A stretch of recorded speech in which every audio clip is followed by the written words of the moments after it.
So good evening, friends, and back again to you, and looking forward to all your comments and questions for two more chapters from the book. And today I actually feel why the book is only 50 chapters, because we are coming to the back end of the book, and we would have chapters lasting for another 4 to 5 days only. But we will make the most of it, and we will replay the content that has been created, and we will share it with you time and again. I hope these conversations are helpful. It is very helpful for us because we speak what we know, but the questions that you ask to us makes us think more and understand more of what we know. So thank you for walking with us in this journey.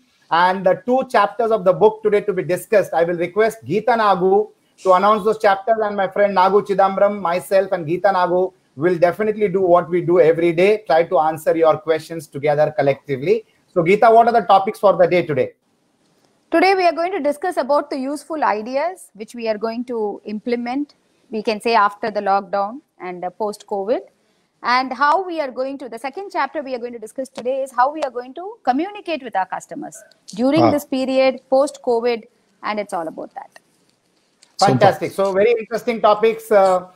Clients, of course, client communication is going to be critically important, and they are the people who are absolutely going to take care of the economy. We also are clients to a lot of vendors. Similarly, you all also are clients to a lot of vendors. So we will walk through the journey of the do's and don'ts of client communication. I would like to request Nagu to take off on the topic. Client communication is always very, very critical.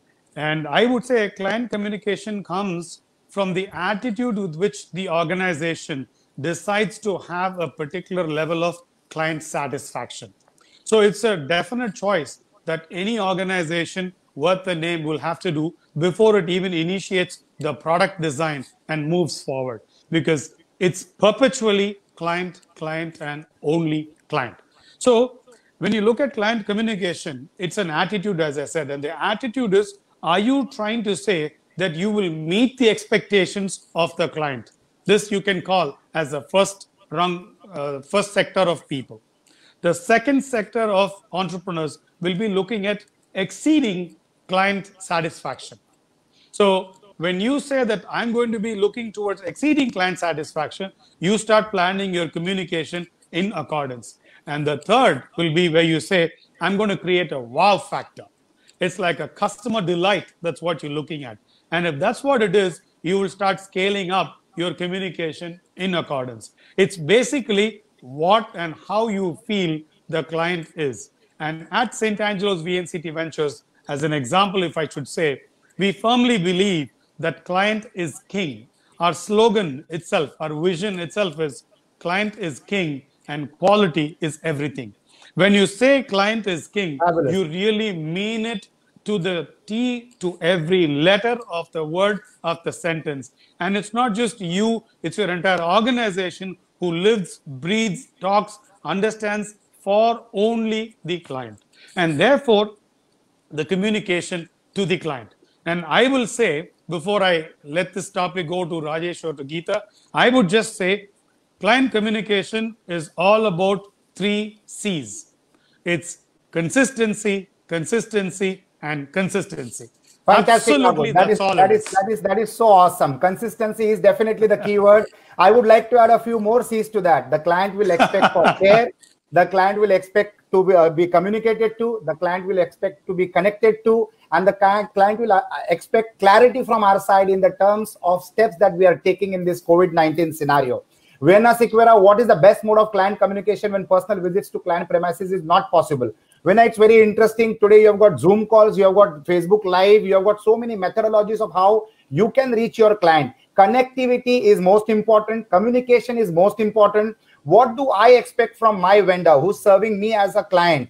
I expect him to care for me. I expect his concern for me. I expect to be communicated to, and I expect to be having clarity of what's moving forward. So you have to use all technology methodologies to reach your customer and make him keep in the loop. That is critically important. So dependence on technology for connectivity with client is important. We are real estate developers. The way we connect to our clients is we keep sending them photos of the way their villas are progressing. So you have to constantly make sure that you have been connected to the client. The client communication also extends beyond this. We need to become a personal friends of every client, and similarly, we expect the same to happen from our vendors.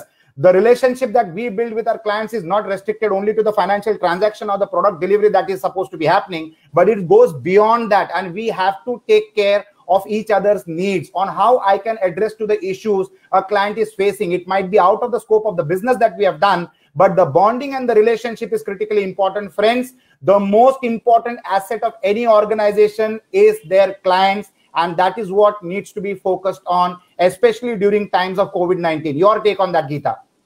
Yes, and you had asked about client communication and during this time. Technology is the best partner. You have to use a lot of live engagement tools like your video chat and live chat. One-on-one communication is very, very important. Do not postpone it. Do not think this situation cannot have a one-on-one. Go to technology, use your video chats, but get into one-on-one. That's very, very critical. Don't allow a space or a gap to happen there. And the next one is use chatbots for your automated communication. Let the automated communication keep happening in your organization. When customer care or you're able to go on one-on-one through video chat and all that is the next level. But first, one seamless communication of automated communication also has to keep going on. This is the time, or at all times, holding on to a customer and seamless flow of communication is very, very important. We should only look at customers' experiences. Today, it is not about customer care. It is not about customer satisfaction. It's all about customer CX. CX is what we are all working for. CXOs, like how we have CFOs and CEOs, we have CXOs. Who are the CXOs? They are the chief experience officers. They only relate to the experience of a customer relationship. It is not about customer satisfaction anymore. Our customer care department, including us, should work only on creating that experience, not on query handling, not on problem solving. That is an eventuality, but it is all about that experience creation. That is where we are going to sustain, we are going to rule, and we are going to dominate the market you are in. Look at Apple. Why they dominate the market? Because it is all about the customer experience. Yes. So they excel in customer experience. You need Taj in hospitality, excels in customer experience. So we need to start, looking at organizations who are exceeding customers' experience, who is giving that CX experience. And that can happen with the 4 C's, which is all about communication, compassion, commitment, and conflict resolution. I always talk about conflict resolution because that's a very important part of the journey of a customer. Because different perspective, different understanding will happen. That can be resolved only by giving clarity on both the sides. Always the best way of customer care is put yourself in the other person's shoe. And you have to serve yourself. If you are the customer, how you wish to be served is exactly the way you need to serve your customer. Simple. That will tell you exactly what has to be done, and that is your customer care all about. Fantastic. Terence was as a question, can we close our deals only through calls? Yes, Terence. It can be done, provided you have got a good product which can be explained over the help of technology. You have got Zoom calls, you have got emails, you have got WhatsApp, you have got Telegram, and the product value should be strong. You should have customer testimonials in place. A customer always listens to testimonials of other customers like him because he keeps himself in those shoes and understands the product from that perspective. So client testimonials are become absolutely critically important. So have very satisfied clients. Clients will have disputes or misunderstandings with the vendor at times, which need to be clarified. What Geeta Nagu just said, it is a critical part of any business cycle, but there also needs to be transparency. Today, to retain a client, he needs to understand your organization, your attitude, the way your organization functions, the cost of the product, the profits that the company is making, the services that the company is giving, the value that the company is giving, and only if the customer is going to get more value beyond the money that he's paying as a client, will he be your client. So there has to be transparency, and this value needs to be explained by the teams to the client in a very critical manner. Please understand one thing, friends, for the economy to run well, you need to have an expenditure economy. In an expenditure economy, it is very critically important for the clients to believe in their vendors and have a trust. And that trust will enhance the business model further, sustain the organization, sustain the people associated with the organization in terms of employees, in terms of vendors, in terms of government agencies. And that's how this economy is going to swell back to the action. Surya Chidambaram has a question. I think Nagu can address to that on how to communicate in the case of a B2B scenario, business to business scenario. So business to business scenario is typically if you're looking at a production unit to a production unit, for example, because since I know the background with which you're talking, it's very essential that you remain transparent to the customer. You tell them what are the efforts that you've taken in terms of safety and things like that. And what's the attendance position of the people? Because in the lockdown period, it's not that it's fully opened up. You have people who are able to come, you have the people who don't have the right frame of mind to come, and they're not in a position to come. So all sorts of permutation combinations are there. So you need to make an assessment of this. You need to keep the customer apprised of all of this, because his planning depends on your position to supply parts to him. And likewise, his planning, the customer's planning depends on all of this, and his customer depends on him. So it's a chain reaction.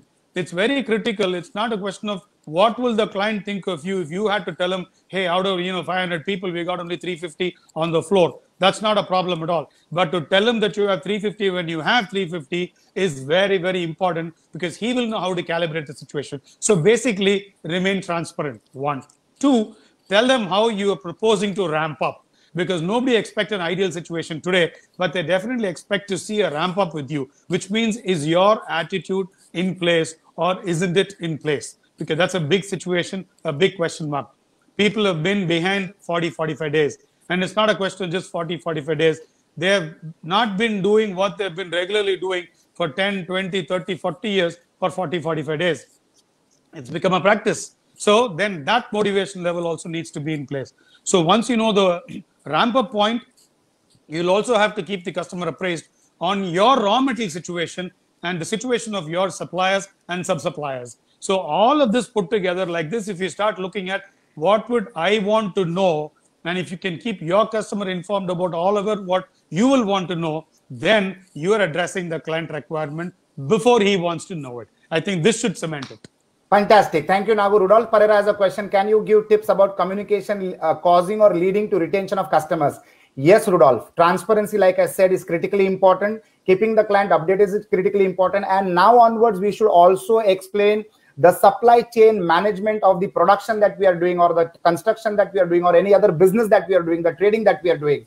The customer needs to know the exact transparent moments of your business model for satisfying his expectations. There will be mismatching expectations which get clarified when there is absolutely transparency in communication. Lots of people are asking questions of how to communicate with the clients. Email communication is the best. Client testimonials is the nail on the head. It is absolutely essential. It is very much mandatory. Email has become the primary mode of communication back again, and people have come back from the small screens of the mobile to the large screens of the laptops and the tablets and the iPads. So you need to have a culture of email communication only. It also becomes a loop of conversation, because you can connect email to email and it becomes a channel of communication with the client. Always keep the client absolutely well updated of the money that he has paid you for the product that is expecting to be delivered. So I think all of these aspects will definitely help us to retain the clients permanently, and not only retain the clients. Now, retention of the client is one part of the story. What is critically more important is how can you make that client of yours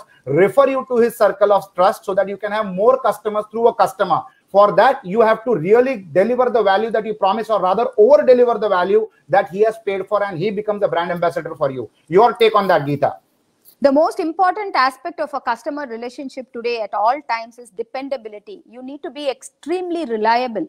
Seamless service. First is you need to be accessible. You and your customer care team 24/7, if you're accessible and he is able to reach you at any point in time, and you are very reliable and dependable in your service, in turnaround time, in attending to his issues, in coming back with a solution. That kind of dependability is what a customer wants to see today or at all times. So that is a no compromise situation, no negotiation on that. It is all about dependability, reliability, and you being accessible to your customer. That gives a lot of comfort to him at all times.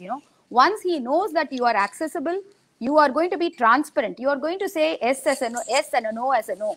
He is an understanding customer, but provided you are going to immediately respond to his call, and you are going to have a quick turnaround time of whatever he's asking for, and you are going to clarify, give him absolute clarity, and then give him a commitment plan on that with a timeline and deliver exactly. That is what he wants. Fantastic. If you are able to follow this, then you will always have client by your side. Fantastic. Thank you, Geeta. Venkat Krishnan, all the way from Dubai. How can we effectively take a new product in the market in this current situation? Venkat, it is simple. It is simple. The gap, map, tap strategy. You try to understand the gap. You know that the customers want a particular product or a service. Then you map that particular market. You need to understand where the audience so that you don't misfire, because you cannot afford to misfire in a scenario currently. And then you need to tap into that audience, provide that product, provide that service, and create a market for yourself. Lots of new businesses are getting established as we speak. Let us come out from the current scenario mode completely. There is no current scenario mode. It's regular living. We have to be just cautious, precautious, and take our effort. So lots of new businesses are being set up. Lots of gaps in the market are being eradicated. Lots of people are mapping their industry. People are mapping their customers. There are lots of people who are taking it forward and tapping the right audience and creating business models. We will now go to the next topic. We have got only 4.5 minutes to go, and the next topic is useful tips in this current market scenario. What's your take on that, Nagu? So in this current market scenario, I would say useful tips more from a enterprise perspective. I'm sure during the lockdown, everybody would have gotten into maintaining that particular facilities or office or sites or whatever it is, which 100% they would have done, being a very important aspect. Post that, once you start up, you need to first of all start with where you stand. It's very important to understand where you are. Where you need to be is a different aspect. Where you are is today's aspect, which is critical. Once you've understood that, then you've understood from here to where. As a next step, you'll start looking at safety. And safety is personal protection. When you start talking about safety, it's very important that you communicate to your team about the importance of safety, not for any other reason, but purely because of themselves and their families, and then the organization. So they need to understand this. The importance needs to be given, not fear, because out of fear, you don't gain anything. And out of imparting fear, you only go negative, you don't get moving forward. So after you have done that, then you start instilling upon them what is the need of the hour. Because as I just said, everybody is 40 days back.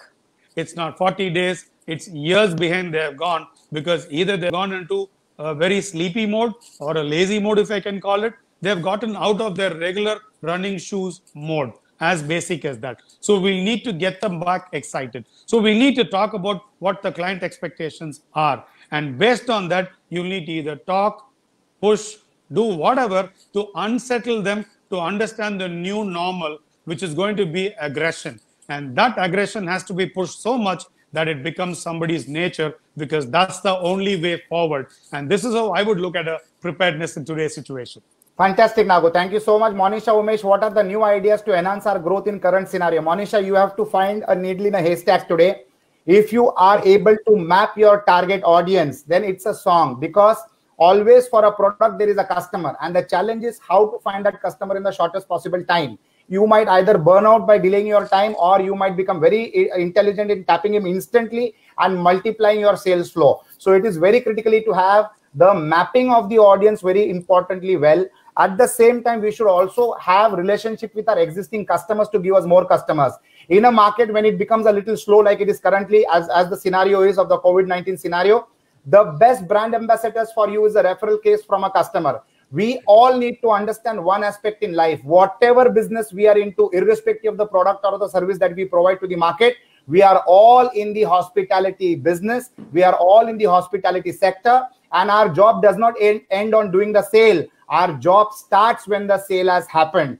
We have to be courteous, we have to be hospitable, and we have to take care of the customer for the rest of our lives, because the same customer has to keep on buying with us, not only his generation, but also the next forthcoming generations. And at the same time, his whole entire circle of trust should become our customers. And that can happen only when we deliver extraordinary value and delivery of commitments beyond what has been committed. That is the experience that we need to give to every other customer. And as a customer, even that is my expectations from the vendors who are dealing with me. Your take on that, Geeta? Yes, Rajesh. Rajesh, before that, I would like to address, there was a question by Mr. Samuel, I think, when the customer relationship is broken, what do we do? Somebody had asked. So I thought that was a very good question. So when a customer relationship is broken, it should be mended. There are 3 A's to it. You have to first acknowledge it, then apologize if it is required, or clarify when you have not made a mistake. That is very important. And the third A is act upon it. Anything should be rectified. Once you understand that it is broken or some issue has happened, please make an acknowledgement that it has happened. Understand, go through the full case history of what is, collect all the facts of the case, and then call a customer. Nothing like a direct conversation. You are only imagining in the mind it is broken. You are only imagining so many things, and by the gap and the distance, you are allowing the customer to imagine 100 things. So that bridge can be broken only by a direct communication. You just have to pick up the phone and talk to your customer straight, or your customer officer, your customer department has to pick up the phone. Customer care department has to talk to the concerned client with all the facts of the case and have a clear, open discussion. Clarify all points. It could be expectations mismanagement. It could be conflict resolution. It could be understanding issue. It could be several things. But when you're going to have an open conversation step by step and then resolve the whole thing and put an action plan of how you're going to move forward together. Coming together, you can tango together. Understanding that and saying this is the action plan with timeline and responsibilities. You're going to do this and I'm going to do this. You're going to make the payment and I'm going to deliver this. Or you're going to fulfill that responsibility and I'm going to do that. So come to a consensus and a clear action plan and move forward. There is nothing called it is broken. Everything can be mended. Just take a list of your whatever you're thinking are the broken clients. They could be your future hardcore testimonial clients. Don't leave them. Fantastic. Yeah.